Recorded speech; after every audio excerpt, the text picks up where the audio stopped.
morning, good afternoon, good evening, wherever you're in the world. My name is Ingram Jones, and I have with me world-class trainer, mentor, Uncle James Ali Bashir. Uncle, how are you doing? I'm doing fine, thank you. Fantastic. Thank you so much, as always, for taking time to talk to Bayloric TV. Not Last a night's problem. event, Amir Khan versus Canelo. We all knew, well, we both agreed what was going to happen. But Well, it seemed to me that that was just an arrangement to make money. You know, I wouldn't be so appalled about it if everybody made money, but only a few guys at the top is making money. If 100,000 people made money on it, it'd be good. But any boxing insider had to know that Khan didn't have a chance against um, Canelo, because I told you the fight would be over inside of 5 rounds. It went 6 rounds. You know, people keep alluding to the fact that Khan was winning the first 3, 4 rounds, but the fight is 12 rounds. It does not. It does not count that you won the first 3, 4, 5 rounds. That doesn't count. What counts is you didn't make it 12. You had Laura and Mayweather. They did masterful jobs at boxing Khan, but you know, skating, running around the ring on skates is not going to save you if you don't know how to be evasive and be smart and be aggressive. Know when to be aggressive is that, but you can't fight a strictly defensive fight with Canelo. You got to stop and feed him some leather every now and then to get some respect. If not, he'll run right over you. see, the thing is, the thing that I think not only Khan is deluded, but a lot of his fans are pretty deluded too. Because it's almost like they thought Virgil Hunter and him putting on 15 pounds, he was suddenly going to have an excellent chin. I didn't get it. He wasn't going to make the mistakes he'd made previously. I mean, even the way he got knocked out, if you look at the way he got knocked out, he fell down the same way he fell down against Garcia, fell down the same way he fell down against Prescott, except for this time he just didn't get up because it was a naturally bigger guy that hit him on the chin. Right. But he made the same mistakes. His Right. boxing, I don't care how. When people talk about speed, if you've got speed, that I should. don't. I just don't understand. Maybe I'm being naive, or maybe I'm missing something. How does a guy at that stature, at that level of boxing, Get nailed like that. with a right hand like that? Exactly. He threw the right hand that he threw it from Mexico, literally. I mean, Khan's hand is down. His left hand is down, I've, and there's just it's like a highway, like you getting off at an exit or something. Here's my chin. Throw the right hand. but I said it to boxing fans in my breakdown. I said first 3 rounds it'll come out like a bullet, throwing punches, and then after 3 rounds, hands come down, arms come down, shot comes over the top. And Canelo, those 3 rounds, all he do is looking at Khan, softening him up to the body, and said, right, 3 rounds, softening up, looking at you, and you can see the body shot started taking effect. 5, 6 rounds, he come out, Khan, lazy jab, shot off top, bam, fight But done. the most inexperienced boxing fan had to know that this was going to happen. I just think that they went with the pay-per-view because just to say, I told you so. But they had to know that was going to happen. The guy I mean, he'd have problems fighting at welterweight with Brook and Spence. Those kind of guys. Would have knocked him Where's he? out too. Huh? Those guys would have knocked him out too. Yeah. I just think that if you're not equipped, and this is to people in the listening audience, if you're not equipped, if you don't have the complete package or the near complete package, all right? The near complete, meaning like 97%. I'll deal with 97%. Maybe somebody is lacking something and they're at 97%. But when you get down to 83 and 84, don't try it. Don't try it because you can wind up with your brain scattered. Don't try it. If not, unless you got 97% and above, you shouldn't be in boxing. I think This guy got a bad chin. This guy's got a bad chin. going back to Khan's career, his problem started early in his career. He should have had a damn good trainer from the start of his career, a mentor. at the start of his career. He didn't have that. He cut corners at the beginning of his career. And if he had a decent trainer back then who would have taught him the fundamentals. Well, when you got a guy with a bad chin, yeah, but the you guy have to be an expert. You have to be an expert. You have to spend a lot of time saying, okay, we don't have the best chin. So let's create a defense. Let's create an insurance policy where you don't get hit clean like that. Exactly. This is something where we have to work on studiously and repeatedly. You know, there has to be repetition that we don't have a good chin. Hey, God giveth and God taketh away. Can't nobody make a good chin. I don't care who trainer you got, anything outside of Houdini or Aladdin's magic lamp, you're in trouble. So what you do is you build on a defense where you can get away with certain things. I mean, you have fighters in history that got away forever. I mean, Roger Mayweather didn't have the best chin, but he learned how to maneuver. Terry Norris. Yeah, Terry Norris. You know, you just don't have it in your anatomy. So when you have guys that don't have it, period, you know, the trainers got to tell them, say, look, man, don't try this here. Because you just don't have it. You got to tell these guys, because a lot of guys get hurt permanently. And the trainers never tell them that you never had it. Let me throw something out there. This is something that could be quite controversial, I'm about to say. But I think Freddie Roach did more harm to Amir Khan's career than actually did good for his career. Because what is Freddie Roach's? I don't want to sound like a hater or something, but what is Freddie Roach's forte? What is his forte? His forte would be, for me, I would say he's an attack-minded coach. He can't teach defense, but he can teach you to get attack. He can teach you to get your ass whooped. Well, he can teach you to get yourself knocked out, clearly. Yeah. But he does. The one thing I can see from his coaching is that guys become more less defensively responsible and more attacking in their approach. He's never been a great defensive coach. Okay, what does the stable look like? Minus Manny Pacquiao. What kind of stable he's got? He's got a bunch of guys that he worked with that already knew how to fight. Well, that's what they usually do. But hold on, wasn't that a lot that happened in Emmanuel Stewart as well? A lot of these fighters that were already champions, he picked up afterwards. And they got knocked out or they got big fights. But my thing is, okay, yeah, Emmanuel Stewart was a great boxing mind. Yeah. But having said that, there were a lot. Like I told you before, the biggest thing that I gave Emmanuel Stewart credit for, he always surrounded himself with knowledgeable trainers. Indeed. There was a lot of people there in that Kronk gym that never got respect or credit for their abilities. But like I said, Luther Burgess, Walter Smith, Bill Miller, those guys, Floyd Logan, those guys never, ever, ever got their due for what they was contributing to that Kronk stable. Right. You know, when the cameras came on, it was all Emmanuel. I'm just calling a spade a spade. You know, I know a lot of people won't like what I'm saying, but I'm going to say it because I was there. I watched. You know, I was just a cub to those guys.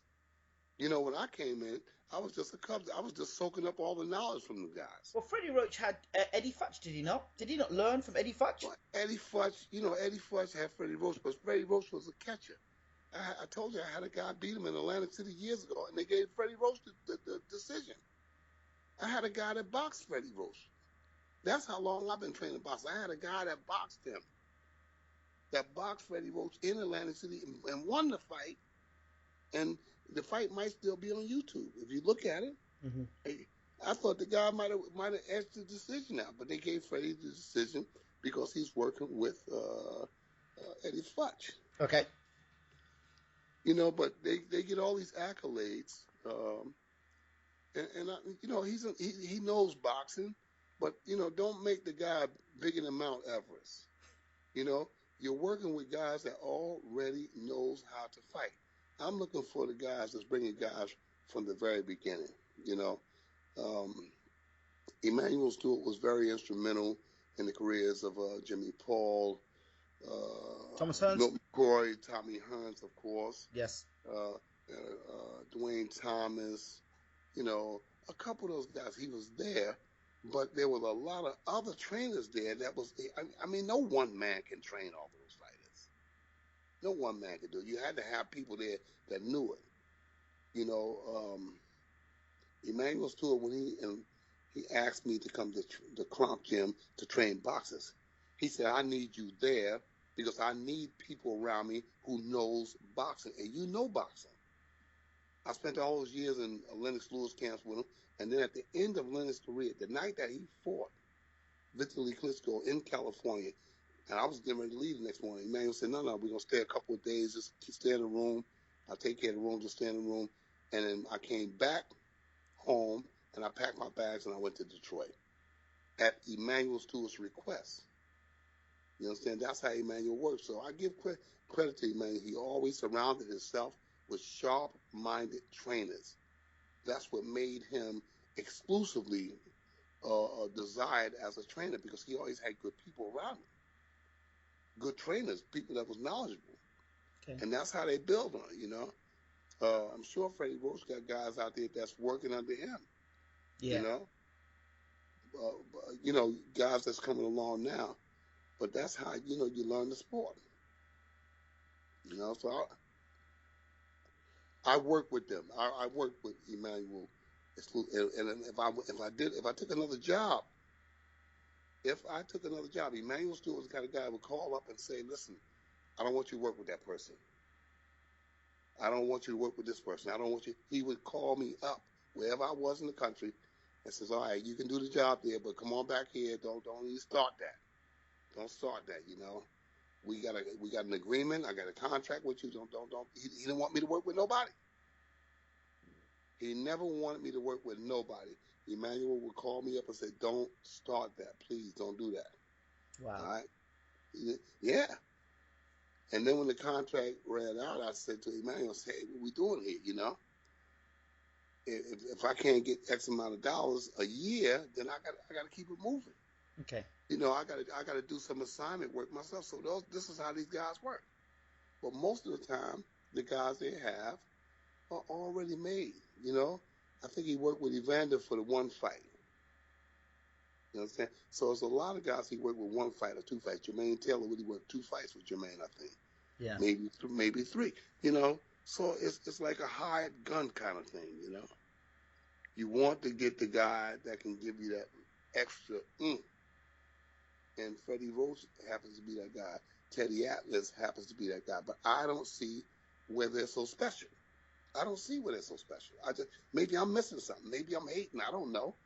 You know, I pray to God that I'm not hating. I pray to God every single time I offer salah. I ask God, don't allow me to hate. But I don't see what's so special.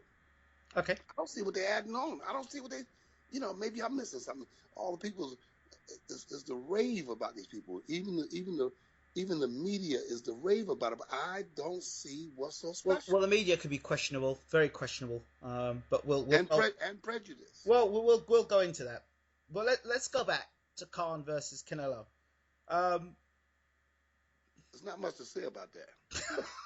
Well, there's not much to say about that. We can sit here and just tell the listening audience that I told you so. And I said it as well. So we'll move on. Well, you'd have to be completely blind or near blind to say that Khan had an opportunity to do anything. The debate was, people said that Khan would outbox Canelo. I couldn't see it. Yeah, I could see him outboxing him for about 2 rounds. Like I said, he'd be boxing oranges after the 5th round. What did I tell you? Because, you know, you got to have, people don't understand. They think you can go out there and be slick and smooth, but they don't realize the biggest thing about boxing is you've got to maintain your energy. Because when that energy is gone, then the game is over. Do you think I would question Amir Khan's boxing IQ. He boxes like an amateur to me. He boxes like a guy that's just still in the amateurs. He makes so many amateurs mistakes. I don't know whether he's doing it because of his courage or he just not bright. He just keeps on doing the same things. I don't see the big change. You know, I don't see it. I just Af- don't see it. After the fight, um, Khan and his trainer Virgil Hunter said, "Stop with this catchweight nonsense, and yeah, you now need to fight Gennady Golovkin." Well, I'm with Virgil on that there. You know, because if you look back at it in history, Yes, and the boxing pundits or the boxing fan or the boxing trainers, they're quick to dismiss what happened in the 30s, the 40s, the 50s, the 60s. It's like us dismissing our mothers and fathers. yeah, You know, when we come into the earth, we come into this life. We come into this life knowing nothing. We know how to eat, we know how to use the bathroom, and we know how to breathe air. Nobody don't have to spend a lot of time teaching us to do those things because they come naturally. So they say, "Oh, that was then. This is how we do it now." But if you look back, those guys had longer careers, better fundamentals as opposed to now. If you look back and compare the videos of boxers now and look at the boxers then, they had better fundamentals. They were being better taught, you know? And I think two guys, which comes to mind immediately, is Emil Griffith and Henry Armstrong. They were competing for the middleweight title. If we look back at their records right now, you look back at their records, they was competing for the middleweight title at 152 and 149. You know, that's what they was competing for. They didn't make no bones about those. exactly, They didn't exactly. make, so all this here stuff about catchweights, they're going to destroy the sport with that. But I've got a point to make on this now. I've made this in the debate earlier on. We've got quite a few fans, and they got me very heated. The 155 debate. Gennady Golovkin himself and Abel Sanchez said that they were prepared to fight anybody between 154 and 168. Abel Sanchez says the only fighter they're prepared to move down in weight for was Mayweather. So they could make the weight to fight Mayweather, but they can't make 155 to fight Canelo. My feeling is, why don't you just meet the 155 limit, fight Canelo, because on the night you're not going to be weighing 155, you're going to be weighing probably more 165 on the night. Fight Canelo, beat Canelo, get the title, and then run around as middleweight champion. Do that. But the whole thing, what I'm just trying to describe to you, is that they're going to destroy the sport when they start this. They start this thing, this catchweight thing has really been started by the Mayweathers, or Mainly the Pacquiao, I would say. Well, Pacquiao's. Pacquiao. You know, come on, I just said to you. Here goes Armstrong and them guys. I think Armstrong. I don't even think he was even 150. I think when Armstrong competed for the middleweight title, I think he was about. I think he's about 148. Okay. I think when he competed, just look. You got a computer in front of you. Look and see what did he compete for the. How much was he weighing? How much was Emil Griffiths weighing? And I'm sure that Armstrong wasn't even one. I don't even think he was 150 when he competed for the middleweight title. And that was 15 rounds. And it was in somebody else's hometown. So these guys are acting like a bunch of ninnies talking about catch weight. Catch weight, you're the middleweight champion. Fight. He was between 144 and 162 pounds. Who? 144 and 162 pounds. That 150, 162. 160 between 144 and 162 pounds. Yes, between 152 or 162. 144, 140, 144 and 162 between that weight, those weights. I'm talking about at the weigh-in. That's what they're saying, that he was 144 to 162. Armstrong was up one but 5 feet 6, 5 feet 7. I'm talking about Emil Griffith here. Okay, Emil Griffith was between 144 and 162. 152, I think they meant to say. It's 162 here. I think the first time he competed it was about 152. I think that's a misprint. Emil Griffith was basically a welterweight. But still, Henry Armstrong, see what he competed. I don't think he was 140. I don't even think he was 150 when he fought for the middleweight title. Okay, let's go. Emil Griffith.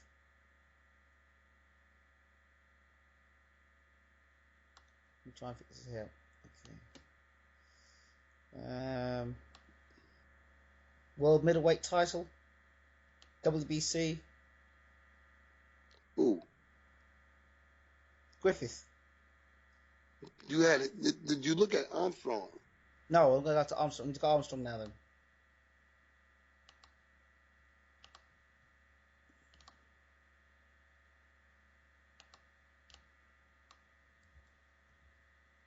Henry Armstrong. Who was it? Zaffarino Garcia, right? I'm going to box so I can find it for you now. Zaffarino Garcia or somebody. And they fought him, I think he fought in Cali. And so I was a kid. I was a young kid. He had these fights on Gillette, Friday night fights, in black and white. And I think the guy's name was, and the guy was much taller than Armstrong. Well, I can't. It doesn't say. He just got his record. He doesn't say the fights he's fought. Here we go. No, he doesn't say anything about his weight, but he just has the records on the guys he fought. That's all. Oh, it didn't say what weight he weighed. Here. Not unless it doesn't now. I'm telling you, the guy came into the fight 148, if that, and competed for the middleweight championship. He went 15 rounds and got a draw. Right. In the guy's hometown. So what I'm saying is these guys are making all of this brouhaha about the weights, and they're going to mess up the sport because then they're going to create another weight. They got enough weights now. Next, they're going to have a 155 weight. 154, and then they're going to say, all right, let's make another 157, and once, it's just going to mess up everything. Well, okay, but if Gennady Golovkin fights Canelo, it's 155 the night before, okay? 155, the weight, night before. 154. 154, okay? Oh, middleweight. Yeah, okay. 155. So they fight, if 155 is the 5 pounds they lose, okay. They rehydrate 24 hours later, okay? Canelo moves up. By the time he fights, he's not even fighting as a middleweight. He's fighting as a light heavyweight. Right. Same with Gennady Golovkin. So for me, it's a hoo-ha because the middleweight title isn't even fought in the middleweight division when they're fighting come fight night. Right. So it's not a middleweight title you're fighting for. Right. It's probably a light heavyweight title you're fighting for. In the old days, you had to weigh in the same day you fought. Now, some bright scientist says, okay, the boxers don't have enough time in one day or 5 or 6 hours to rehydrate the fluids in the brain and boo-hoo, boo-hoo. But it still hasn't stopped people from getting killed. It still hasn't stopped people from going into comas. So how can they actually say that? I also think it's worse because you've got fighters now like Adrian Broner. They're coming overweight. Right. But whose fault is that they have to struggle to make the weight? That's the fighter's fault. Of course. If you know 6 weeks or 7 weeks ahead of time that you got to fight, that you got to discipline yourself. You can't eat certain things. You can't be screwing around at nighttime. You can't be smoking weed and drinking alcohol. So whose fault is that? You still got people dying to this day. You understand? You got guys that's lightweight that's walking around the streets at 170 and 175 and then going all the way down to lightweight. All the way down to light welterweight. Whose fault is that? It's the boxer's fault. So now these people come up with a bright idea, oh, let's give them a day. I think that just makes boxing worse. Let's go back to Arturo Gatti and Joey Gamache. There we go. I use that as an example as well. Joey Gamache came in and looking like a linebacker. Gamache, I think, moved up 6 or 7 pounds, if that, and got seriously hurt and never fought again. So I don't think that one day makes all the difference. I think that the boxers need to curtail their activities outside of the ring. Let me ask you a question. Gennady Golovkin, fight night.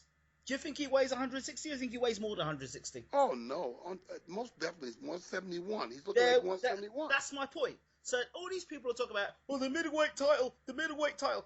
It's not even the middleweight title he's defending. Because he's fighting a light heavyweight or co-star super middleweight light heavy. You see, the beautiful thing about weighing in the day of the fight Yes. is that a fighter can't put on Exactly. but 4 or 5 pounds at There you best.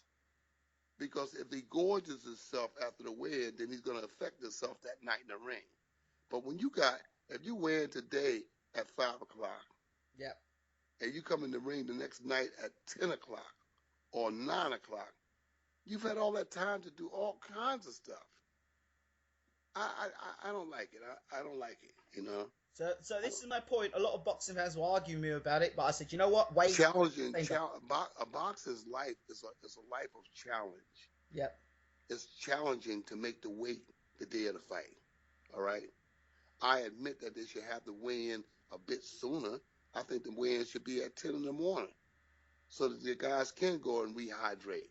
But these weigh-ins be coming in at like 11, 12 o'clock.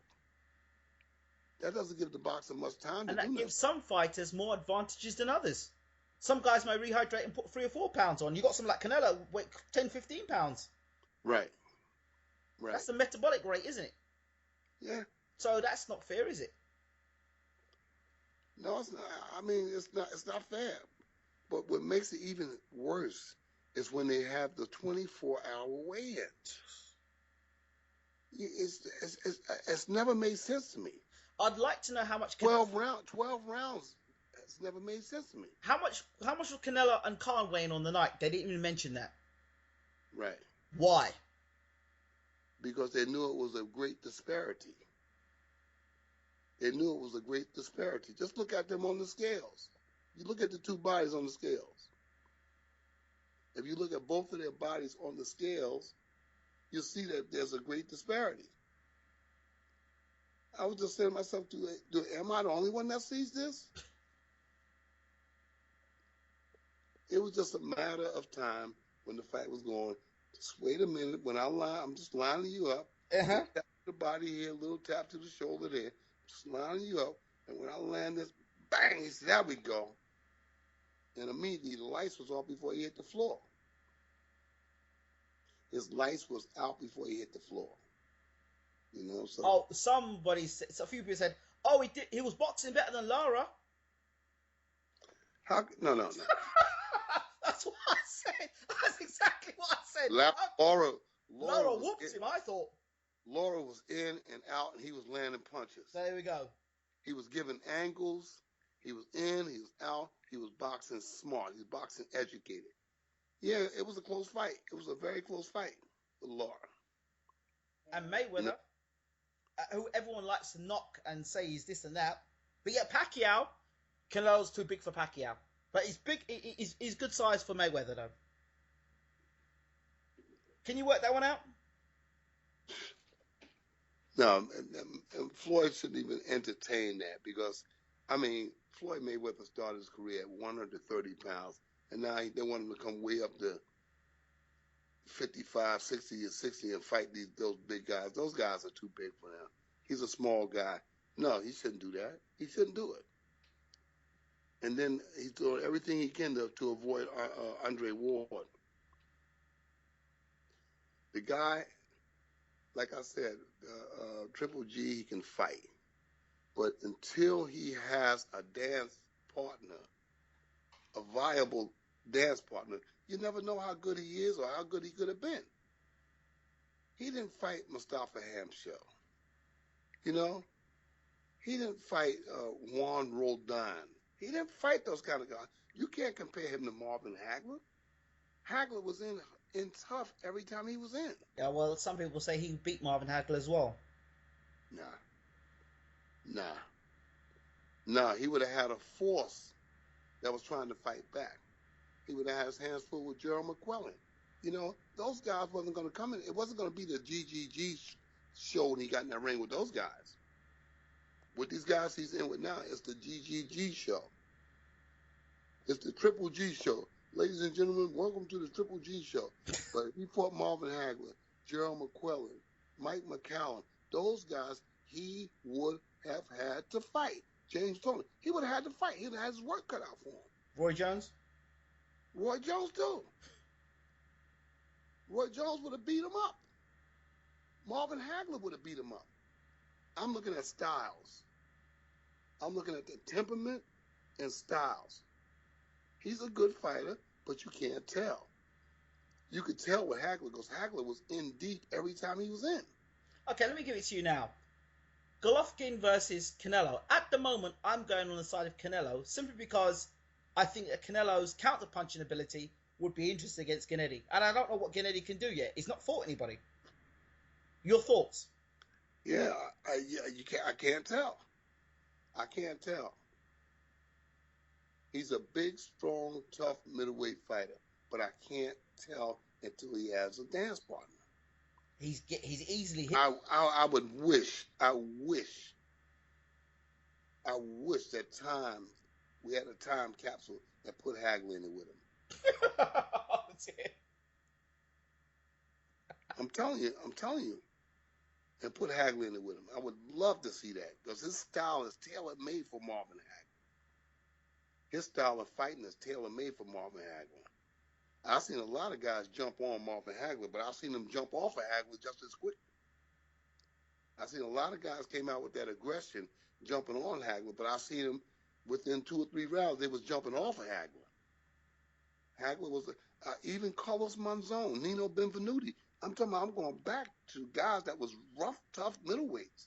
Strong, rough, tough middleweights. Thomas Hearns versus Gennady Golovkin. Tommy would get tired. His legs. I don't know if Tommy's legs could hold up against Golovkin. You know? Power. Tommy lands punches. People keep talking about Tommy's right hand, but they forget Tommy had a left hook too. And had a decent jab as well. Yeah, he would have. He'd have definitely presented some problems. You know, Juan Roldan tried to jump on Tommy. You know, and Tommy had learned some lessons from losing. I think that was after the Hagler fight. Yep. You know, so Tommy learned how to hold and different things like that there. You know, so Tommy would have been a lethal threat to him. Okay, what are your thoughts about? Well, I took some people to task about this fight. Floyd Mayweather versus Conor McGregor. I don't know enough about Conor McGregor to say yay or nay, but I'm not interested in that. I don't know enough about the guy because he's an MMA fighter, and I don't watch MMA. But he's going to come over to fight boxing. He's going to box Floyd, as they say. It's Floyd's next fight. He's going to box? Yes. Floyd. Yeah, Floyd going to beat him. Floyd going to embarrass him. He's going to beat him up. You're not going to come from MMA and try to box with Floyd Mayweather, you know, in a 12-round fight. Nah, not in a 5-round fight. You're going to get beat up. He's going to get embarrassed. Someone made a statement in my chat. Oh, Floyd hasn't scored a knockout for years. I said he'll score a knockout in this fight. Yeah. I don't get. McGregor will find out quick that you can't just, jump from one sport to another sport. He'll find out quick. He just got hands put on him the other day in his own division, and in his own, he just got knocked out the other day. Yeah. Well, he's going to get knocked out again. They can give him a couple of months to rest up. He's going to get knocked out again. Or they could just get it over with quick and put him in the next week. Okay. Before they knock him out. Here's something else I'd like to talk to you about. Away from all this stuff, and more back with you and Usyk. Something that kind of dawned on me last night. I was laying in bed and I thought about this. And it's happened. History, they say history always repeats itself. Now, at the current moment, you're the head trainer, you're the coach, you're the man for Alexander Usyk. Correct? Yes. Now, I saw in a video, I think, one of Usyk's fights, I saw Klitschko come across and trying to talk to Usyk, telling him what he should do. But Usyk was kind of ignoring him and getting on doing what he had to do. And I could see he was trying to get involved, Klitschko there, and try and say something. Vitaly Klitschko trying to get his hands in. Even though that you're the trainer. And I thought to myself, if it does happen that Alexander Usyk becomes an HBO fighter or a Showtime fighter, what's there to say that they don't try and bum you off and push you off and say, you know what, we don't need you no more, Bashir, because we're going to take things a different. We'll take it from here. You've done the hard work. We'll take it from here. It's happened in so many different sports and in business. Somebody does all the hard work, then some jolly come lately comes along, pushes out the guy who's done all the experience work, and then takes the story onward. Well, you never can tell when you're in any kind of business Right. what the powers that be has planned. Uh, I can only base my answer on what Alexander Usyk has presented to me, Right. and I think that my position is secure. I don't get that from him. I don't get that from him. Usyk seems to be his own man. That's why I'm in the driver's seat in the first place. But would that not change if the stakes got higher and In pressures other, put on in, him? in other words, Usyk is his own man. I'm sure there was some people that says, "Oh, well, who is this guy? Why are you taking him?" There are a bunch of trainers in Ukraine. In Ukraine, there's a bunch of trainers, and even the people that train them in amateurs. But Usyk worked with me for 3 days, and he said, "You're the guy. You're the guy that's going to train me as a professional." So he saw something in me inside those 3 days in Austria in the training camp. He saw something in me that he liked. He felt something in me that he liked. In fact, I got a message from Usyk 3 days ago, and it simply said, "I am glad that I met you when I signed with K2. I thank God that I met you." So I think that my position is pretty solid with Usyk. That's the way it seems. Only God knows. And I don't concern myself about it. I just accept my life as it unfolds. I think that God is the greatest. I'll think that until the day that I draw my last breath. And I think that things that happen because God wanted to happen.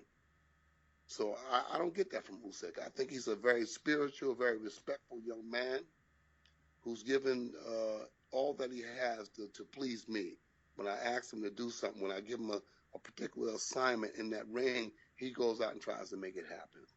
You know, we have a very close allegiance to each other, and I don't think that anybody is going to tell him that to replace me. I just don't get that. I don't get that from him. But it's happened before in boxing, right? Or in business. In business and boxing, yeah, I've seen it happen before, but that was for people who were susceptible to people whispering. You have a bunch of corrupt boxers too. There have been corrupt boxers, and there'll always be corrupt boxers. When they see that dollar sign, they forget about the people who aided them coming up.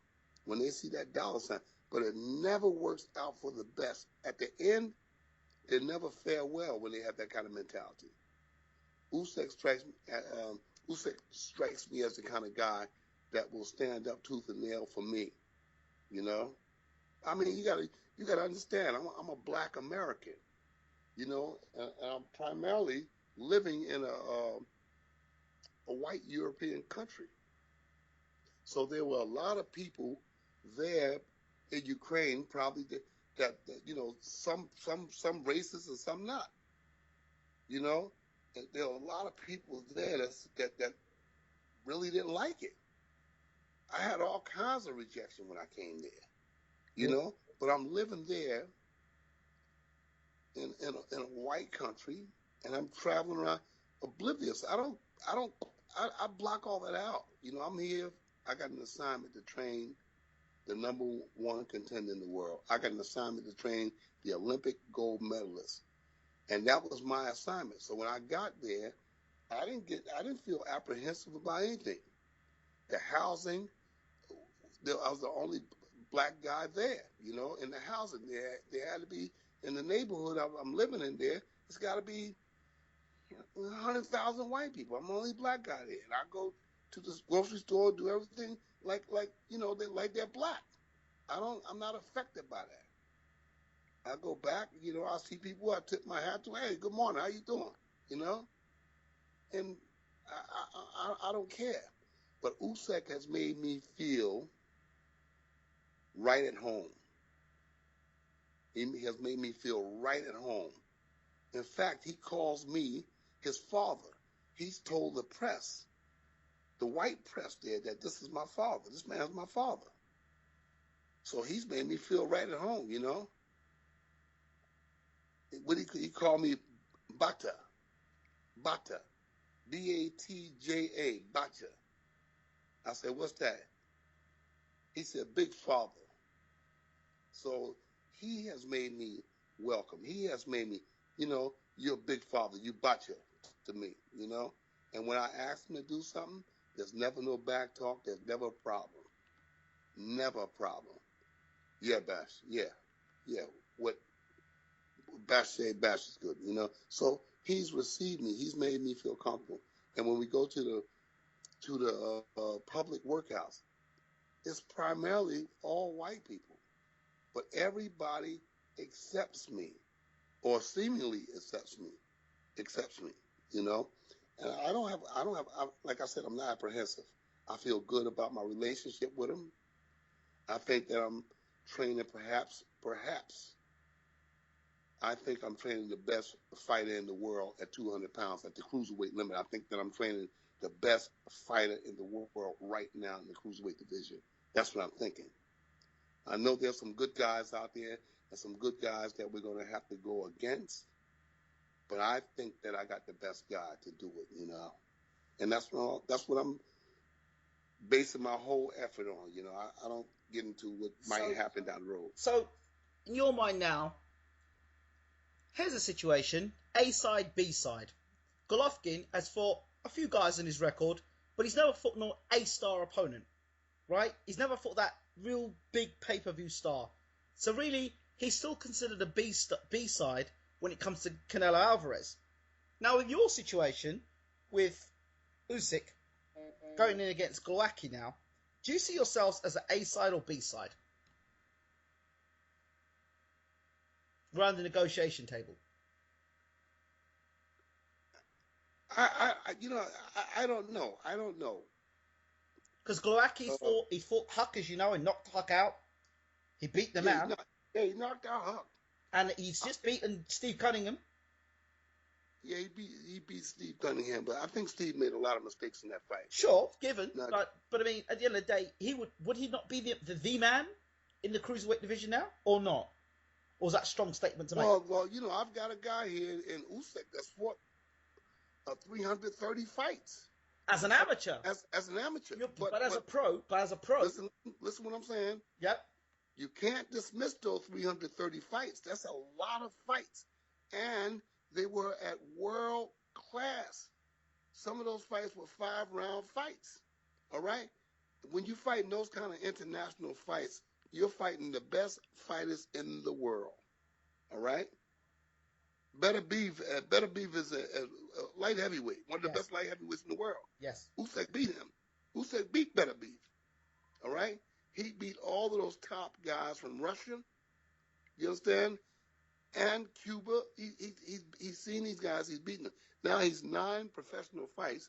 Ask yourself, how could a guy at 9 fights be rated number 1 in the world? Because he's got something. He possessed something special. You know, I mean, you got the other Ukrainian kid. You know, Lomachenko. Yes, that's mentioned his name. What does he have? 4 fights? 5 fights at best? And he's the world champion.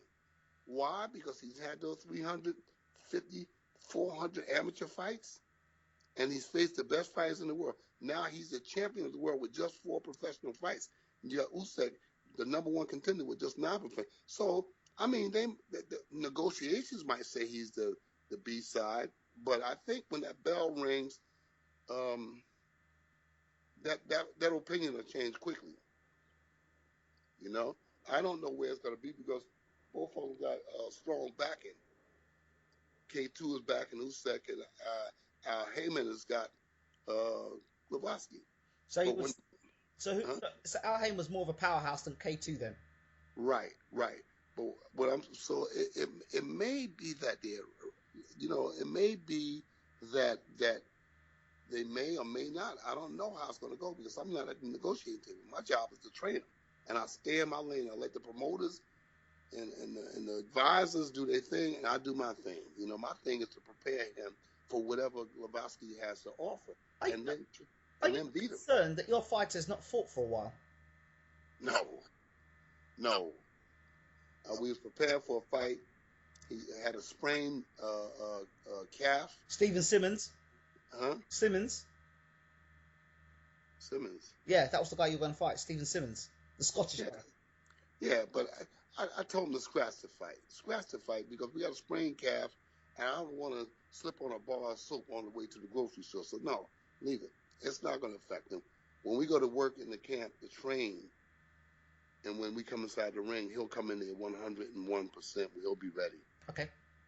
In terms of Usyk, when he comes to you in camp, how much does he weigh when he comes to camp, would you say? Usyk is always on weight. Usyk is always 206, 204. He's never over 210. Right. So he lives well then. He lives well. He's a spiritual guy. Goes to church. He's married. He's got 3 children. He lives close to the vest. He conducts himself so professionally that I'm just saying, does this guy do anything wrong? He's a very, very spiritual guy. He has his wife. He has his 3 children. He has a brand new son. And he's always at church. We could be driving. We've been going to fights in the middle of the night, going to Odessa. Odessa from Kiev is like 6-7 hours. We're driving. And in the middle of the night, 2 o'clock at night, he sees a church way off into another city off the highway. He turns and says, "Bash, I want to go to pray." I said, "Go ahead, man." He pulled off the road, and we drove around looking for that church. You could see it on the highway, but we didn't know where it was. And we drove, on the highway, it just looked like you pull off the highway and you be there. But it wasn't like that. We had to drive in and out of these streets and 2 o'clock in the morning. We're looking for this church. We goes there, we praise, we eat, we get back in the car. Now I feel better. Look how he conducts himself after the fight. I like what Canelo did. Canelo went over to Amir and he got down on his knees because he cared that he might have hurt him. Usyk is that kind of guy. He's not really jubilant after he beats somebody. He's humble. And he goes over to embrace them and make them feel like a human being. He's not just dismissing them that I beat the bum. He's not that guy. He's just not that guy. I really feel, if God wills, I really feel that this kid is a star in the making. And without a shadow of doubt, he's the best fighter, all-around fighter that. Oh yeah, I've had a guy that might have been slicker, a guy that might have been quicker, a guy that might have punched hard, but all around boxing, this guy is the crowning effect of How everything. do you think your guy would have done against Hay, by the way, at cruiserweight? Who? Usyk. It'd have been a good fight. Hay is awkward, but Usyk is awkward. But Usyk, what I've worked with him over these years that we've been together, and it's nearly 3 years now, I've told him that punching is one thing, being strong is one thing, but the name of the game is boxing, and that's what I've been teaching him, to box. If you look at Usyk in the amateurs and look at Usyk now, you see a complete difference. Where he's sitting down, where he's going side to side, where he's in and out with good jabs. You understand? I'm making him understand the language of boxing because there's a lot of guys out there tough. As I've said before, the cruiserweight division, pound for pound, are the hardest punches in boxing, bar none. Oh yeah, you might have Anthony Joshua, Deontay Wilder, Povetkin, guy here and there, but for the most part, all of the cruiserweights can get you out of there with one shot. So yeah, we'll be ready for Blavatsky. We'll be ready for him. We have to be ready for him. Final question. I don't think I've asked you this question. If you were going to give me, in your mind, if you were going to say trademark and brand one fight in the world and say, if my ideology of coaching and boxing would be one guy, who would it be? Like for me in cricket, somebody asked me who's the guy, I would say Viv Richards. For you, if you were going to say one guy that is the best thing or the closest thing to your philosophy of boxing, who would it be? As a Usyk, because he brings, like I said, he brings discipline. He brings focus. You understand? He's a listener.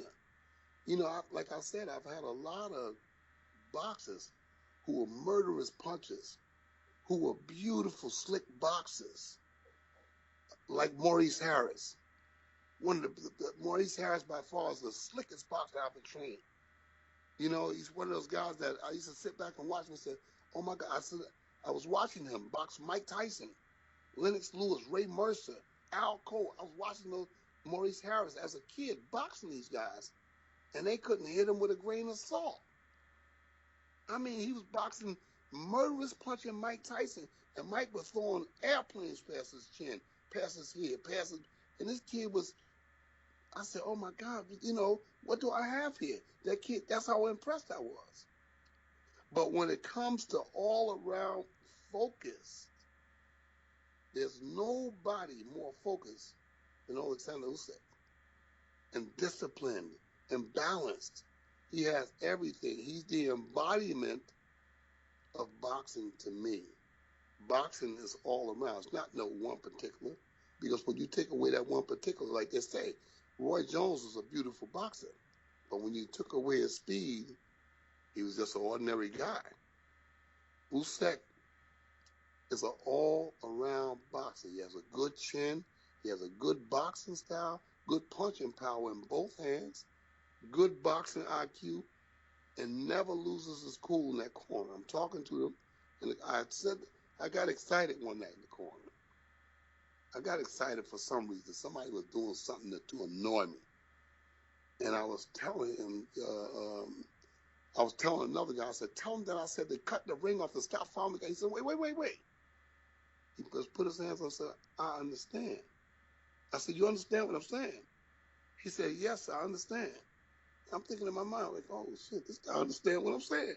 Because, you know, I didn't know he understands English better than he speaks it. He said, "I understand. You can talk to me." I said, "Okay, this is what we need to do.